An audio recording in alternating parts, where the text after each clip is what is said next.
decades, his empire stretched across the known galaxies, its might enforced by fleets of steel and fire. But power could not fill the hollow that grew in his chest with every conquered world. So, when the coalition of human worlds invited him to send an ambassador to the new Interplanetary Alliance Summit, he sneered. "An alliance," he spat. "They want diplomacy. Let's give them diplomacy." His court fell silent. The Emperor smiled, a cold reptilian curve of lips. "Send my daughter, the fat one." The courtiers did not dare protest. Chapter 1. The Unwanted Princess.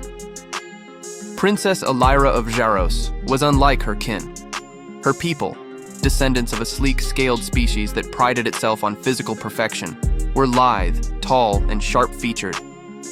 But Elira had been born with softer skin, more human than reptilian, and a body that defied the willowy expectations of her lineage. Her father called her a mutation. The court whispered, the obese princess behind silken fans.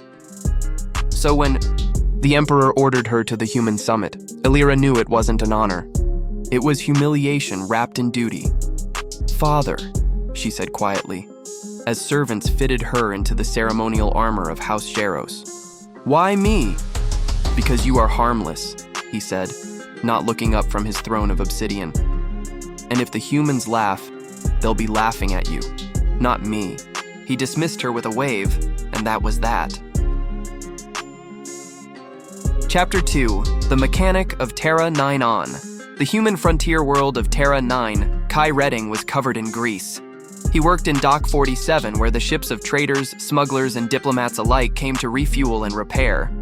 The Interplanetary Summit had transformed the usually quiet colony into a mess of chaos. Banners of 100 worlds flapping against the metal wind. Kai didn't care about politics. He cared about machines. Machines didn't lie, didn't judge, and didn't care if you were poor, orphaned, or had a crooked nose. He just wanted to finish tuning the engine core before the Xaros shuttle arrived. Rumor had it their ambassador was a warlord, or a monster, or both. When the ship finally touched down, sleek, black, and humming with alien energy, the dock fell into silence. The boarding ramp hissed open, and out stepped Elira. She was not what anyone expected. Her ceremonial armor gleamed like molten silver. Her crown rested crookedly atop loose curls of deep crimson hair. Her eyes, amber and bright, met the stares around her with practiced indifference. But Kai noticed something else, the way her hands trembled slightly at her sides, the way her breath caught just once before she straightened her spine. Not a monster, he thought, just someone trying to stand tall. Chapter 3. The accident Elira's arrival was met with polite disdain. The human diplomats whispered, some snickering about the Emperor's cruel joke. But Elira had endured worse. She smiled through banquets, bowed through meetings, and tried to hide the pain in her chest. Then, on the third day, her shuttle malfunctioned. A coolant line burst mid-flight over Terra 9's industrial district. The diplomatic guards panicked, abandoning the craft via emergency pods. But Elira refused to leave. She'd studied engineering secretly under the palace's old mechanic. She might not have been graceful, but she was smart, and she wasn't going to be rescued like a helpless princess. The ship crash-landed on the edge of the mechanics sector, Dock 47. Kai heard the explosion before he saw the smoke. Within seconds, he was sprinting toward the wreck, emergency tools slung over his shoulder. Through the fire and debris, he saw her again, the alien princess struggling to free herself from the jammed pilot harness. Sparks rained down, heat waves distorting the air. "Hold on!" he shouted, vaulting into the wreckage. "I'm not— Ah!" Elira winced as the harness dug into her ribs. "The release is fused!" Kai's hands flew across the buckles. "You're lucky I don't listen to rumors. They said Jarosians breathe fire." "I might start," she said through gritted teeth, "if you don't hurry." The harness popped loose. He caught her as she stumbled forward, heavier than he expected, but warm, solid, alive. Her scent was faintly metallic, like ozone and lavender. "Thanks," she panted. "No problem, Your Highness," he said. "Next time, try not to crash land near my workplace." Elira's lips twitched. "I'll try to schedule my catastrophes elsewhere." Chapter 4. Sparks. The summit postponed itself for security reasons. While her guards handled damage control, Elira stayed behind on Terra 9, much to her relief. For once, she could walk streets where no one recognized her, where she wasn't the fat joke of Xeros. And Kai offered to repair her shuttle personally. He didn't bow or stammer like other humans around royalty. He just worked beside her, handed her tools, and asked questions. Real questions. "So, Xeros tech uses plasma conduits instead of magnetic ones?" "Yes," she said, smiling faintly.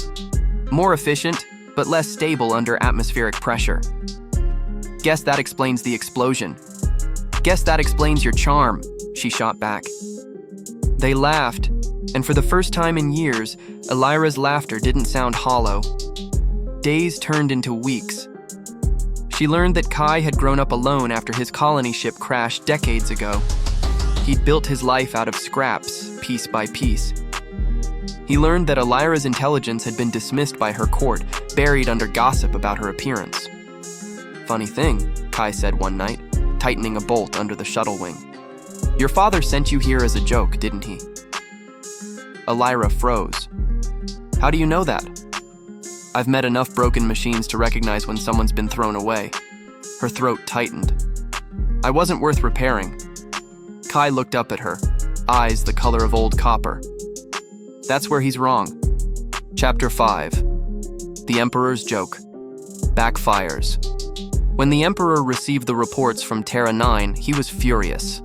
His daughter hadn't embarrassed herself. She'd become popular.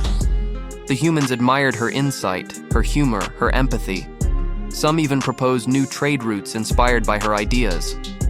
He couldn't have that. "Recall her immediately," he ordered, "before she forgets her place." But Elira had already decided she would not return. Kai stood beside her as the Imperial summons crackled through her communicator. "If you don't go back, he'll brand you a traitor." "I was never his daughter," she whispered, "just his shame in a crown." Kai stepped closer. "Then stay. Build something new. With me." Elira looked at him, at the man who saw beauty where others saw failure, who treated her mind and body as something whole, not broken.